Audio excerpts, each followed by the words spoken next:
Okay, great. Well, Kristen, it's finally, I got to meet you. I think we became physical friends probably 3 or 4 years ago. Hmm. Uh-huh. So that time I started my nonprofit because I was not happy with what school is doing. Even though I have taught in a Christian college prep school, but I started to see things that uh, uh, the school becomes more kind of profit driven. Um, so we were under kind of turnover at that time. There's a group come to our school, so basically it kind of took over the administration of the school and actually starting to push some teachers out.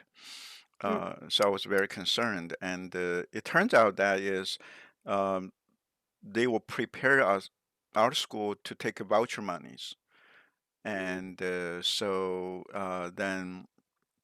uh, 2018, uh, I think it's 2018. So they decided that was uh, the spring of 2018, I think April, and they actually raised the tuition for next school year by 40%. So it's a huge jump. Wow. And so I talked with someone in the group. I said, "What do you see our school? Is that a ministry or is that business?" So she told me it's a business. At that point, I know I need to get out of there. I mean, we have good students, good parents, and good teachers. It's more kind of like uh, what's being pushed from the up. Is I think what's as ours also see many schools there is a push from the top, like especially the CRT thing. So anyway, so I think that's when we got become friends. Hmm. 2018, I started my own nonprofit. And then you actually get pretty active recently. Maybe since I don't know April. Yes. Okay, and so tell me more about that. Why did you get involved?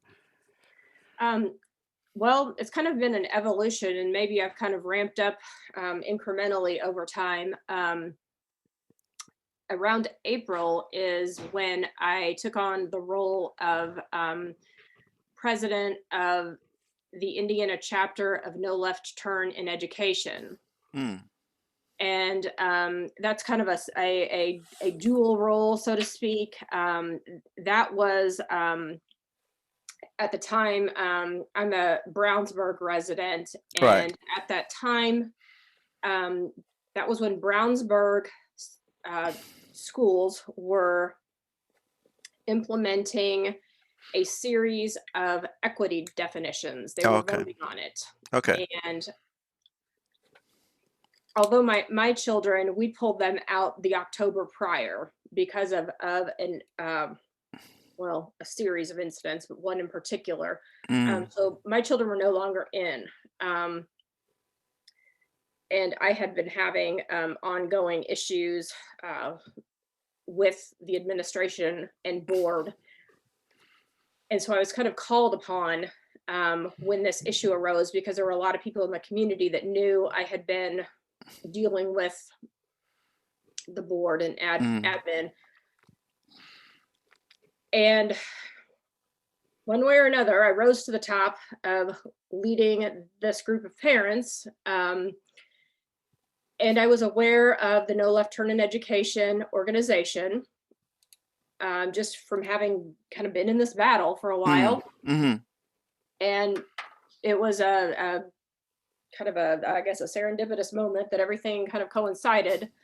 I contacted them, and Brownsburg is the inaugural chapter of No Left Turn in Education in Indiana. Mm, So I've took on both roles, I guess, because you have to establish a district chapter in order to right, establish the state chapter. So it was right. all kind of a one and, you know, all at once kind of thing. So we got that going in April. So that's probably why you're seeing my activity Right, it goes up there. increase tremendously at that point. Right. And do you have other chapters now? Indiana. We have in Johnson County, it's the Right, Parents Against Government Overreach. right. We have not expanded officially a great deal. It's been a matter of trying to get our bearings, so to speak, um, and understand what we're doing and get, I guess, the model not perfected, but at least to get a good strategy going. Um, I think we picked the probably one of the most difficult districts in the state to start with. Hmm. Um, Brownsburg, unfortunately, is, I think, a juggernaut of corruption. We Mm. have Eric Hilton sitting on our school board who simultaneously serves as school board president as well as legal counsel for ISTA, the teachers union. Okay. Wow. So, uh, and could you tell me more about No Left Turn as an organization? Mhm. W- Um, sure. so, when did it get started, and from which state? No Left Turn in Education started in Pennsylvania, started by Elena Fishbein. Oh, well, that is actually a hotbed of the the fight between parents and the school Oh, boards. yes, yes. And Elena appears on national media quite often. Mm, She's been on Tucker Carlson multiple times. She was just on actually last week, I believe. Um, she started the organization. Let me say, it's been about a year and maybe 2 months, hmm. August of 2020, I want to say. So it's very much a grassroots Right. organization, volunteer led. It is, of course, in its infancy. We have a website. It's in its, I think, third iteration in that 14 short months. Mm. It's, we're flying by the seat of our pants, growing tremendously. Uh-huh. I believe we are in 28 or 9 states right now. Wow. Wow. Um, so it's growing quickly, which is great. Of course, anything moving that quickly, there's a lot of growing pains, but there's a lot of action and activity and involvement, and Right. yeah, it's a groundswell. Well, yeah, this is actually what I have been saying. There is a lot of uh, what grassroots movement, really Hmm. initiated and led by parents. Hmm. But if you look at the mainstream media, especially like CNN and all that, they were trying to paint that this is actually a political movement. Right. It's really, yeah, they really, uh, in a way, shamelessly kind of distort the truth. Because at least my experience, I got involved in May, so I have know people, at least in I know Carmel and also Johnson County. Hmm. Those two, I know people pretty well. I mean, they are all parents. Hmm. And what's behind it, it has nothing to do with politics. It just in a way, it's they bring the politics into the education, and we are fighting against it Right. because CRT itself is a political ideology. Right. Yeah. Right. Uh-huh. Right. There are elements of it, Hmm. but I don't think that's not why parents come to it initially. Certainly Right. not. I think at least from my perspective, you may see a little bit different. Is that it's really because last year, because a lot of kids are uh, taking go to school online, and that Hmm. allowed parents to see what was going on, and what parents see that what they see they don't like it. There's not much academics, a lot of indoctrination. Hmm. Is that what you see? Um, I was aware of it before then. Hmm. Um, so it wasn't a huge shock to me, I guess. And to be honest with you, during the time that my kids were still in public school system during the pandemic, Hmm. Brownsburg's online education system was so abysmal, I don't think they got much of an education at No, no, all. this is all across the board, like Yeah. a Center Grove School District and pretty much all. And Mhm. as a teacher, I mean, I understand that there's no way you can teach uh, at that kind of. I mean, you're talking about 20 and to 30 students, Yeah. and also this is kind of weird, is that the students are not really required to show up. No. And then even if I show up, they just turn off the video. Mhm. So there's not much teaching you can do in that kind of Mhm. condition. You might as well ask them to take like Khan Academy or something like that. Yeah. I I just I mark that entire time as just, lost. Yeah. So are you homeschool your children now? No, they attend, a private Christian high school. Okay. Mhm. Yeah, is that Heritage? I think it's close No, to where they you are. attend Covenant Christian High Okay. School. Yeah, I know that one. Mhm. Uh-huh. I think there's actually a lot of parents kind of move their children to uh, uh, Christian schools Mhm. because of that. I mean, of course, a lot of them also homeschool their kids, take their kids at home.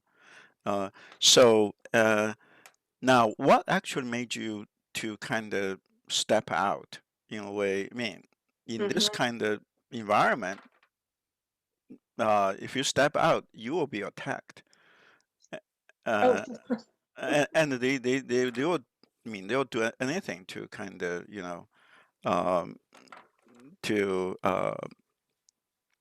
basically turn you, at least to the public, they will turn you into something like, like mhm.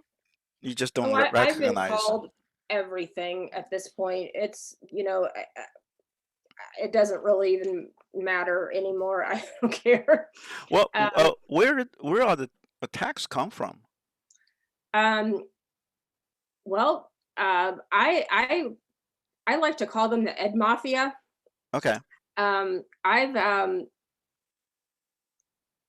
I've had a couple, a series of, well, not a series, but a couple of instances, and I know other people have as well, where they have had um, concerted efforts when they have spoken out against um, the school or school community, hmm, that they are um, attacked online, wherever.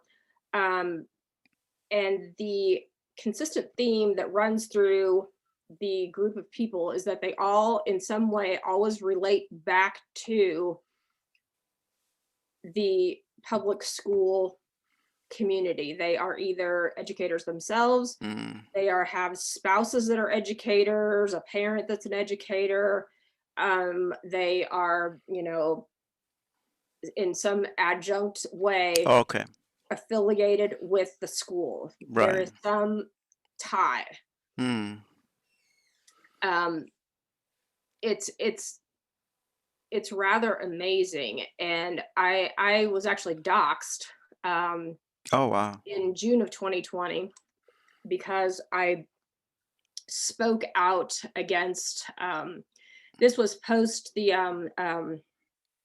George Floyd Okay. incident and all Mm-hmm. the riots in Mm. downtown Indianapolis. Right. Um, I should preface this by saying that my husband is law enforcement. Oh, okay. He's been in law enforcement for 28 years.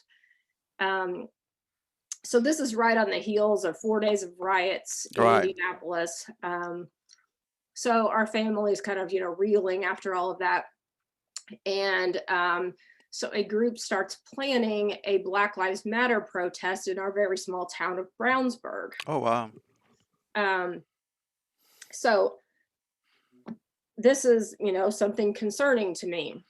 Um, so I had the audacity to ask some questions Mm. about this rally or protest or whatever they wanted to call it. They kind of changed the verbiage depending on who was posting.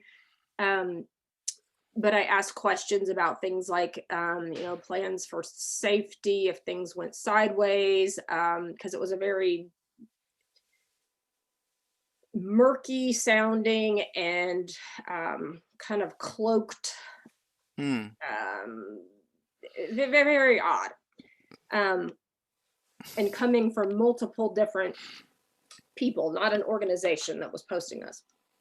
Um, I was vehemently attacked for Mm. asking questions, Wow. called, of course, everything in the book. Right. Um, and I learned in short order that there's a private Facebook group within Brownsburg that is called something along the lines of Brownsburg Moms for Racial Diversity and Acceptance or something like that. I don't know. Mm. They changed the name a lot. Right. But I learned and was sent screenshots of things that they were doing in this group. And they had taken pictures of my kids from my Facebook page. Wow. They were posting things like that, talking about where my kids went to school. They were talking about my husband's job. They Mm. were making some veiled threats. Right. They had gone onto my LinkedIn page, taken my work email address. They had signed me up for things with my work email address. Oh, wow. Yeah, and it again, all of the, well, I won't say all, most of the involved people were related to education in some way or another. One also was was the wife of a town councilman. Oh, wow. So it's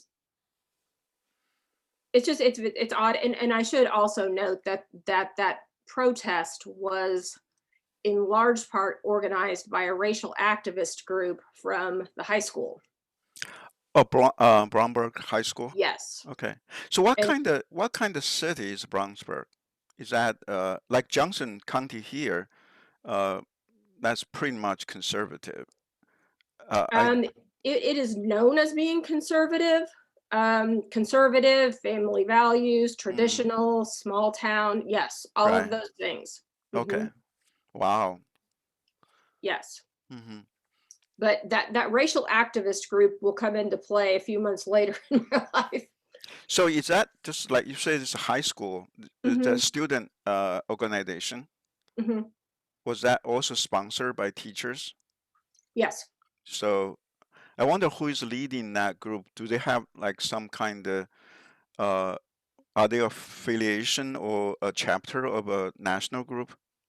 They are not, although they have stolen the name from a group that is affiliated with the, what is the National Black MBA. It's like Uh, uh, I forget the actual an acronym. okay, It's like National M Black MBA holders or something like that, and okay, they have a youth organization that is called Leaders of Tomorrow, which okay, is copyrighted. okay, And I did point that out to the administration, so they are aware of it, but it doesn't matter. And right. that, from what I can tell on their website, that organization seems very legitimate, and they actually teach leadership skills. Mm, But it's been co-opted now. right, right. Yeah, I mean that's what they do best is Hmm. co-op some legitimate names Hmm. and kind of put their message into it. Yes. So when did you start to uh, start going to board meet school board meetings? Oh gosh, I think I've gone not often, but maybe spotty through that time. And then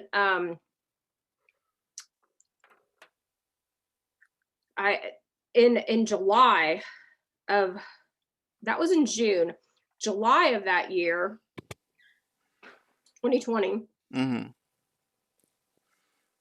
July 31st, I guess, is when the kids started back to school. Okay. The second or third day of school was when my 8th grader was treated to a lesson called Erase Racism. So this is January this year, right? July Oh, July this year. Okay. July 2020. Oh, July 20. Oh, wow. Hmm. Wow. That's a, Right. The Black Lives Matter protest would have been June 9th approximately, and okay. then this lesson would have been July 31st July. But approximately. the school is out, right? Was out at the But we time. start school that early here. Oh, really? When do Hmm. in July? Hmm. Wow. Okay. Like at the very tail end usually. Okay. Okay. So Hmm. the first thing when they get back to school, that's what they are saying is, Yes, it was like the second or third day. Hmm. wow. Yes. Uh-huh. Um, this lesson included well, let me preface by saying that this lesson was designed by and created for the exclusive use of the Leaders of Tomorrow Okay. Club. Okay. The superintendent had approved them Mm-hmm.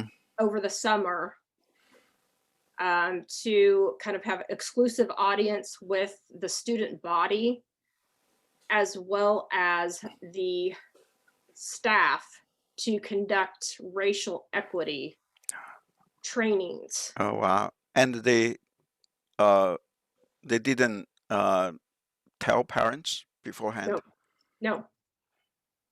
Okay. Mm-mm. Now, this first lesson was actually they conducted a survey. This was kind of the litmus test that Okay. they were going to find out how racist you are and in what ways so that they can further design more lessons. So what's the demography in Brownsburg? Mm. Um, I don't know specifically. I would probably just peg it on the Right. national average, an 80-20 or whatever the So like 80% white and yes, 20% the other ratios. probably. Okay. I'm guessing there. I do know that it is changing for sure. Mm-hmm. Um, and I think that it has changed quite a bit, maybe even in just the recent past, maybe in the last semester or so. Mm. Um, so I could pull those stats, but I don't think that we are that far off Okay. from Right. an average. Mm. But this lesson was they had the teachers write on the board very prominently Black Lives Matter and All Lives Matter. Okay. And that was at a time when the All Lives Matter phrase was very hypercharged as being very offensive. Mm-hmm. Um, then they showed a video narrated by Hoda Kotb. It was titled Hoda Kotb Talks to Kids About Black Lives Matter. Mm. And it was laced with negative police brutality Okay. themes. Mm-hmm. Um, it had, they interviewed, I believe it was 5 kids that were of similar ages to the class. Mm. And they were, I think 4 out of the 5 were probably either Black or mixed race. And they were saying things like that they were afraid to walk down the street because they were afraid of being indiscriminately hunted. Mm-hmm. Um, it was very emotionally charged. Okay. And the even the lesson plan indicates that it's that was the intent, was to elicit emotional responses. Right. and then the kids were handed, I think there was a classroom discussion in Mhm. between, and then they handed the kids a paper that had open-ended questions asking, how they felt about Okay. certain topics. Right. Um, we were not informed. We Hmm. did not give consent. Right. This survey delved into many personal areas, especially for my child, whose father is a law enforcement officer. Mm. Um, I have to date asked multiple questions of multiple organizations and multiple individuals and gotten zero responses. Um, it's been absolutely and utterly just stupefying what they have done. Um, just no response. Okay. Then when I was asking too many questions, I was blocked from communicating with either of the children's schools, and the superintendent blocked me from communicating also with him. He would only communicate with me in an in-person appointment, no more emails. Hmm. Mhm. Wow. In the middle of a pandemic. Wow. Right. Yeah. So, so far, no teachers, no administrators own that, like that training. Uh, Has anyone take responsibility for that? I did, once I did, my child was sick once and I was communicating with them about some lessons and so forth. I did, off the cuff, ask the person I was communicating with and a guidance counselor who didn't know that she had a gag order on her or forgot, Okay. um, accidentally spilled the beans with me and kind of gave me some information about the fact that that was intended for the use of the Leaders of Tomorrow group. So that kind of opened up the gateways for me to understand what was happening here. Right. Yeah. But of course, ultimately, the principal and the school board are responsible for that. Right, Especially, but it's a school absolutely club. not. No, Yeah. they will not. They do not respond Right. to. And, Yes, just and despite the fact that their policy is to promote two-way communication. No, there is one-way communication. wow. So they just kind of basically just stonewall you, like just Oh, absolutely. they're not going to Mhm. talk with you no matter No, what, even though you are a parent and you have two kids in the school district. correct. If I Wow. try to communicate with the school system at all, it goes directly to the attorney. Really? Mhm. Wow. I mean, that's what I see. I mean, I do not understand. Maybe they are so used to it, is the mindset, is that how they look at the parents. Yes. It's the mindset is, well, I mean, educating kids are our responsibility, not the parents. And the Hmm. parents has no authority because the parents didn't pay for it, even though we pay for it as Right. taxpayers. But just like the arrogance, uh, and the wow. So uh, now, what happens after that, or what happened after that? Um, well, as of that was in July that lesson happened. We pulled them out as of fall breaks. That would have been October. So we've had them out of the school system for Okay. about a year. Hmm. I eventually, um, I did contact. I worked tirelessly to try to find legal advocacy, Hmm.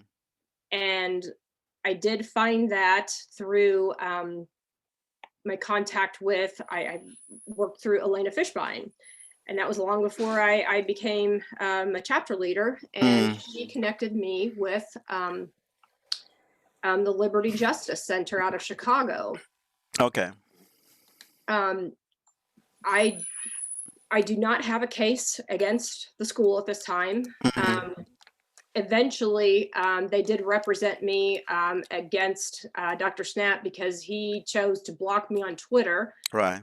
Um, but we we looked at multiple angles of the case, Hmm. and although there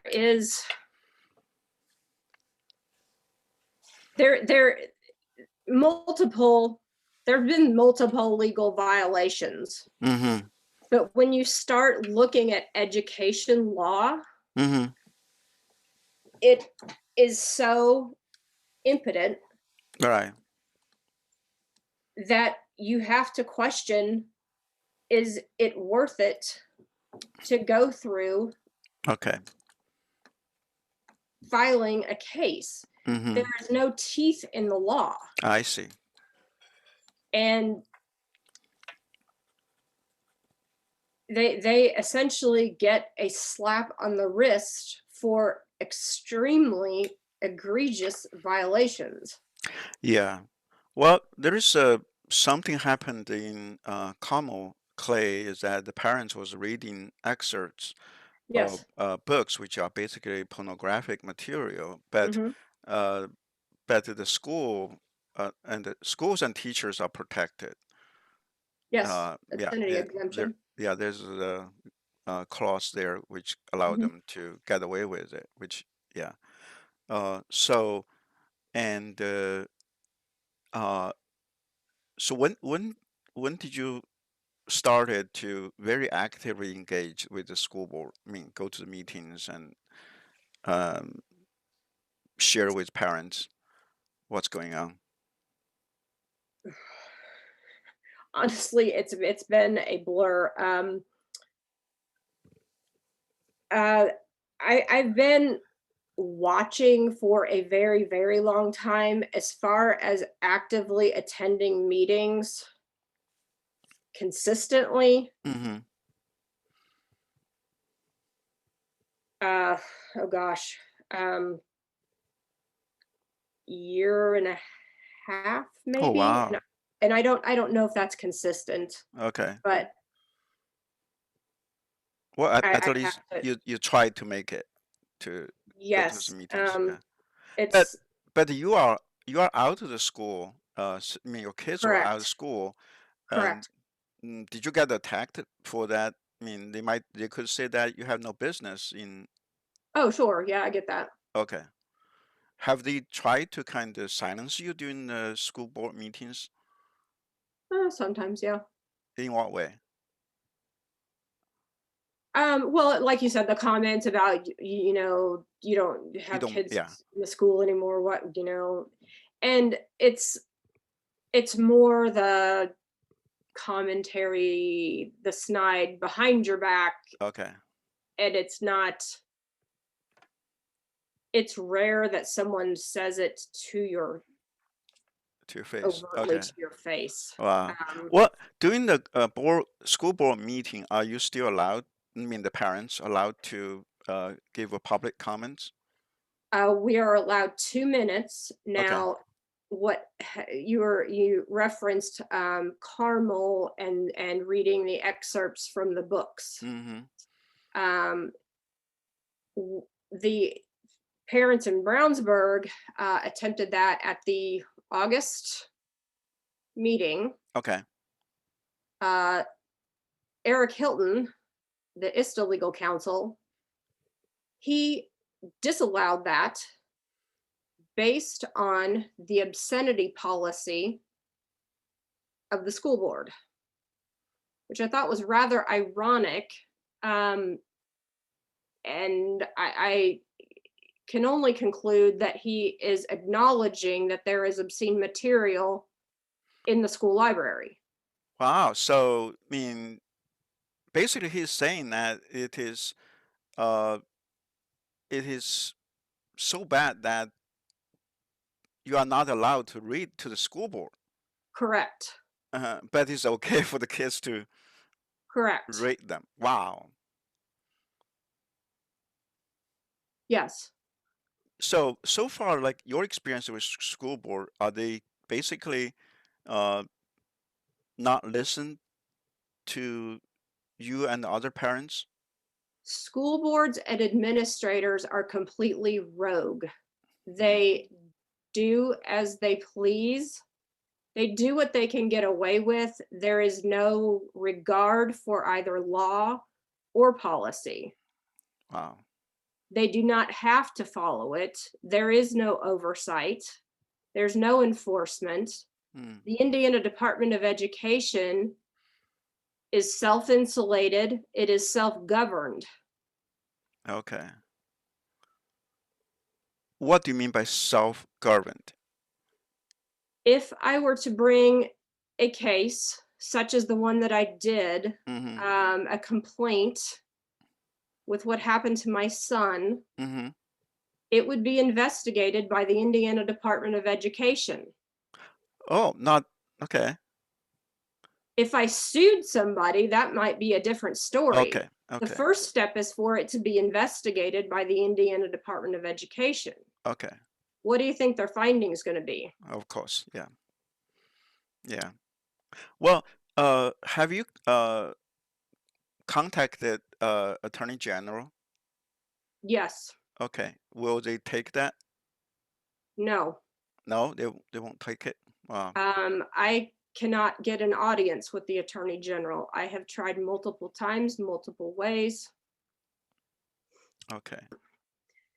I have attempted long before this became an official Oh, okay. item on the Okay. Attorney General's I see. I see. radar, so to speak. Right, In right. fact, I was working on this when Curtis Hill was still in office. Oh, okay. Okay. So it's and I have I've sent it to many Indiana legislators. Oh, they won't respond. Yeah, I did that too. Hmm. You couldn't get any response from them. Yeah. Yeah, and sometimes they would just say, okay, just out of my hand. Yeah, Hmm. yeah. I tried to bring that up to Greenwood mayor, so he basically saying that's not uh you know that's not something he can do anything about it. So Uh-huh. I just like you are the mayor of the city, right? I mean, parents are concerned. The parents are the citizens of the city. Hmm. I mean, at least you should l- do something. You don't have to do, at least you should be able to hear what's going on, to Or understand what is yeah. going on in the schools in your city. But yeah, I think a lot of politicians are quite careful I think they're still trying to see how the wind blows. So they don't Yes. want to stick their neck out yet. Oh no. Yeah. Mm-mm. So right now, I mean, uh, it's like you said, it's really just grassroots. The moms and dads are really leading this, and Mhm.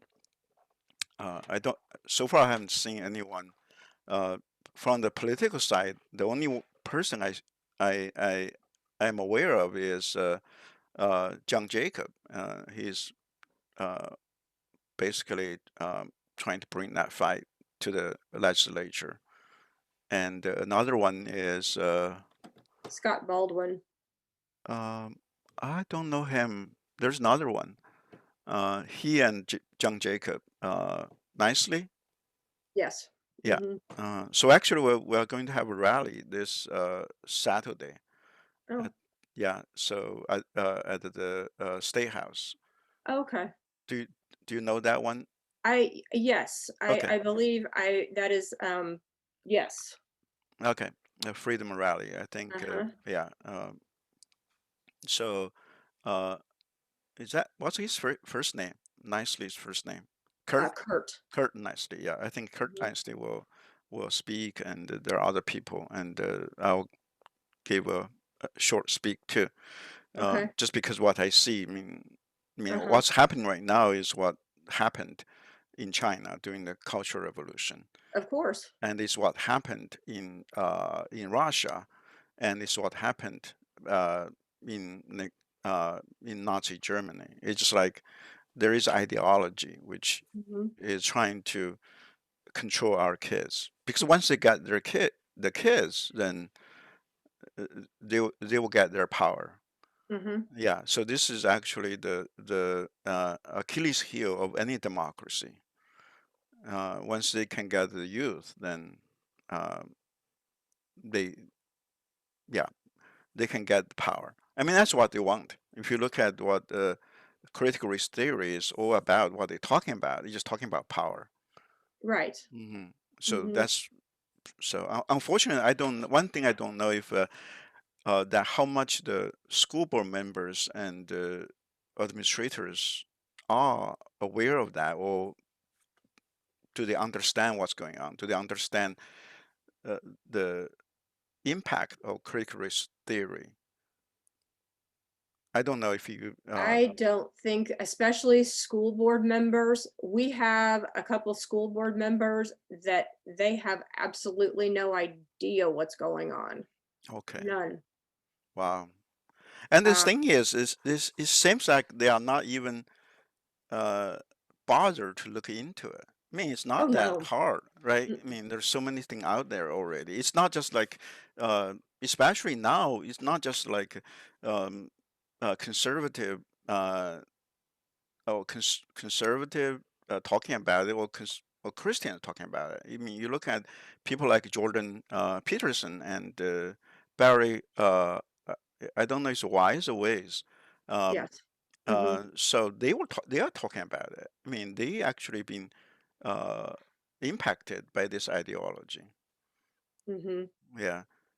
It's easier to wind somebody up about, like for example, we have just put on our school board. His name is Mike Wells. Mm. He's a NFL reporter for ESPN. Okay. He had Okay. absolutely no idea what is going on that school board. Oh wow. I see him looking at his phone constantly during school board meetings. Oh really? He's not even engaged. Oh no. He will make one or two comments during a meeting enough to make it appear as though he, knew something was going on. Okay. And give, enough of a comment to make it appear as though he, is stuck to the party line Mm. and acknowledges somebody's good work. And, he's a politician. Politician. Yeah, this is typical politician tricks. Yeah. So, do you know what's the party affiliation of your school board members? Um, no, not officially. Right. um, I suppose if I went to the election board, I could probably figure it out. But right Um, now they don't have to disclose that. They So you have don't, but I don't know if it would be available on certain election documents or right, right. not. Okay. We've definitely pulled election documents to get their funding information because we have 3 board members that are bought off by ISTA. Um, Oh, really? yeah, yeah, Wow. So yeah. so So they were our funded by ISTA. oh yes, yes, yeah. The name of ISTA's PAC is called iPace, Okay. and they fund school board races, and they have funded 3 of our 5. Oh, wow. Yes. So that's why I say that Brownsburg is Well, I mean, in the past, the parents are not having to pay much attention to it. If anyone wants to run for school board, I mean, uh, if you got money, you definitely can win. mhm. Oh, and Just they do pour out the money, and it's going to be flowing even more. right. And also, they definitely have the political power because they have members. Uh, Absolutely, and they and have, they have manpower, right, they have uniserve, um, and I can tell you that when, elections do come around, they put that manpower to work, and you can see it in social media campaigns. You can they come out like rabid dogs. I mean, right, they come after those candidates. right. What this is the part I do not understand. How could this not a conflict of interest? Good question. Um, I spent a long time trying to figure that out. But okay, here's what I learned. Mhm, Um, okay, Eric Hilton, as an attorney, he is, of course, a member of the Bar Association, right? mhm, Okay, the Bar Association has a code of ethics. That code of ethics has a conflict of interest policy. mhm, Um, a group of parents in Brownsburg, this would have also been summer of 2020, we drafted a letter to the Indiana Bar Association. Um, Eric Hilton's also a member of ISBA, the Indiana School Board Association. They also mhm, have a conflict of interest policy. mm. They also will not address the fact that he is violating their conflict of interest policy. Wow. The Brownsburg School Board also has a conflict or has a code of ethics Right. policy, which has a conflict of interest portion. Mm. They also will not address. Wow. Well, uh, what's uh, what's your plan of like going forward? Like you I'll give have you done a one other little okay. thing I found out real quick, if I can. Yeah, definitely.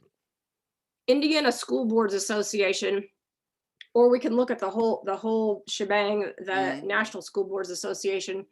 They have a pet organization that they created. It's mm. called the Council of School Attorneys. Okay. Okay, I found this out or figured it out during my time of trying to find an attorney for the case Mhm. that happened with my son. Um, what they've done is each individual state has their own council of school attorneys. So, Indiana Council of School Attorneys. Okay. They create this little pet organization, and they have every single, well, not every, we'll say 98% of the education attorneys in that state join this organization.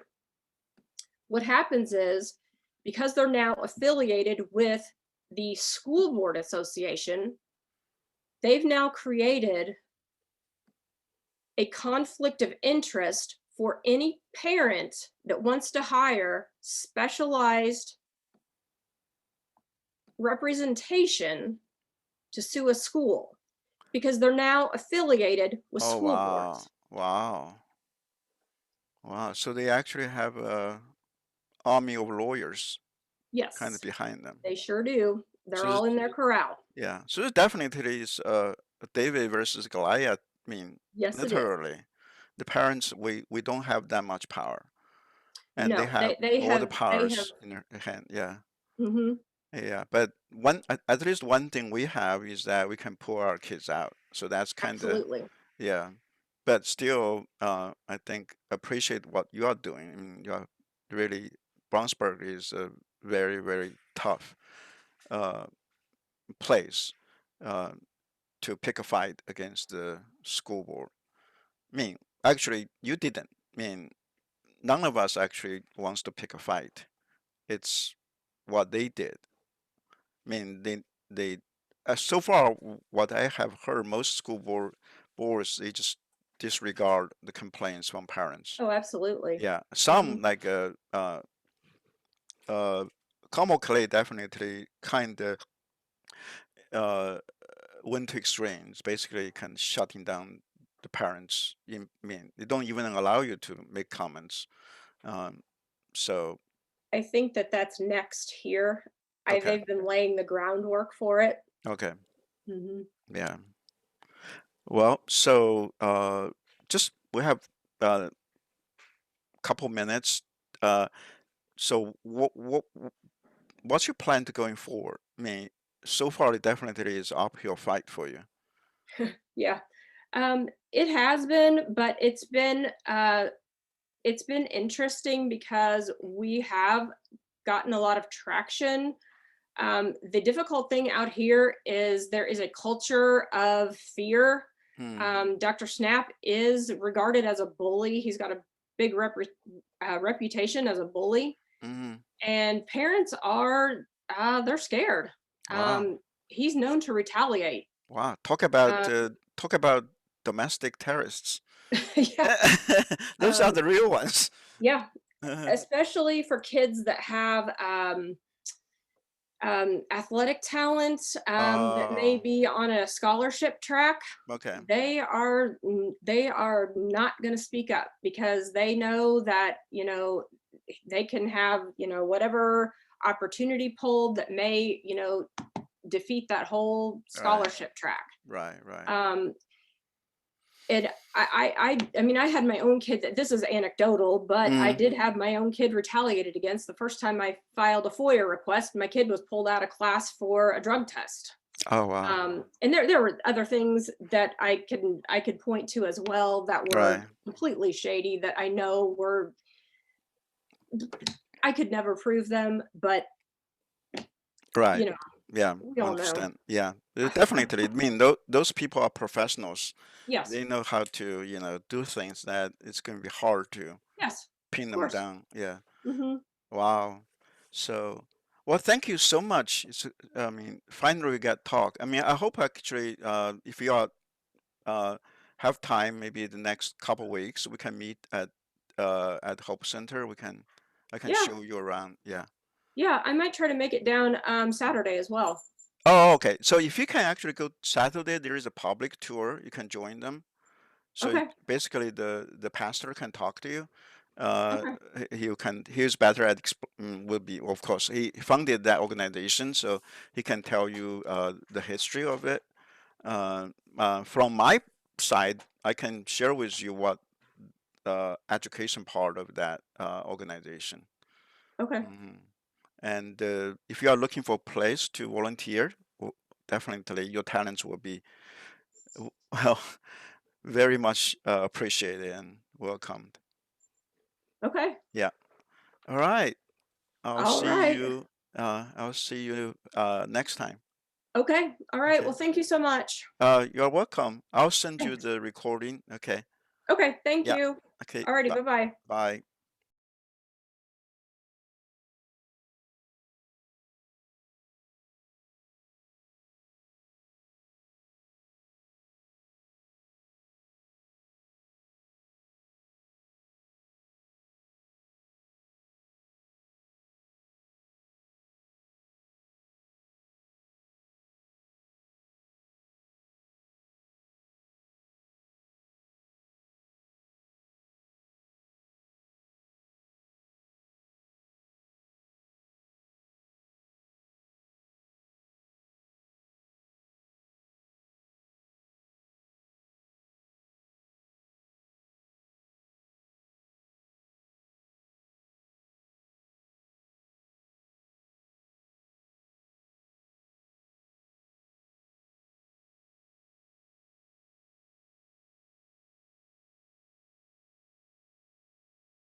Get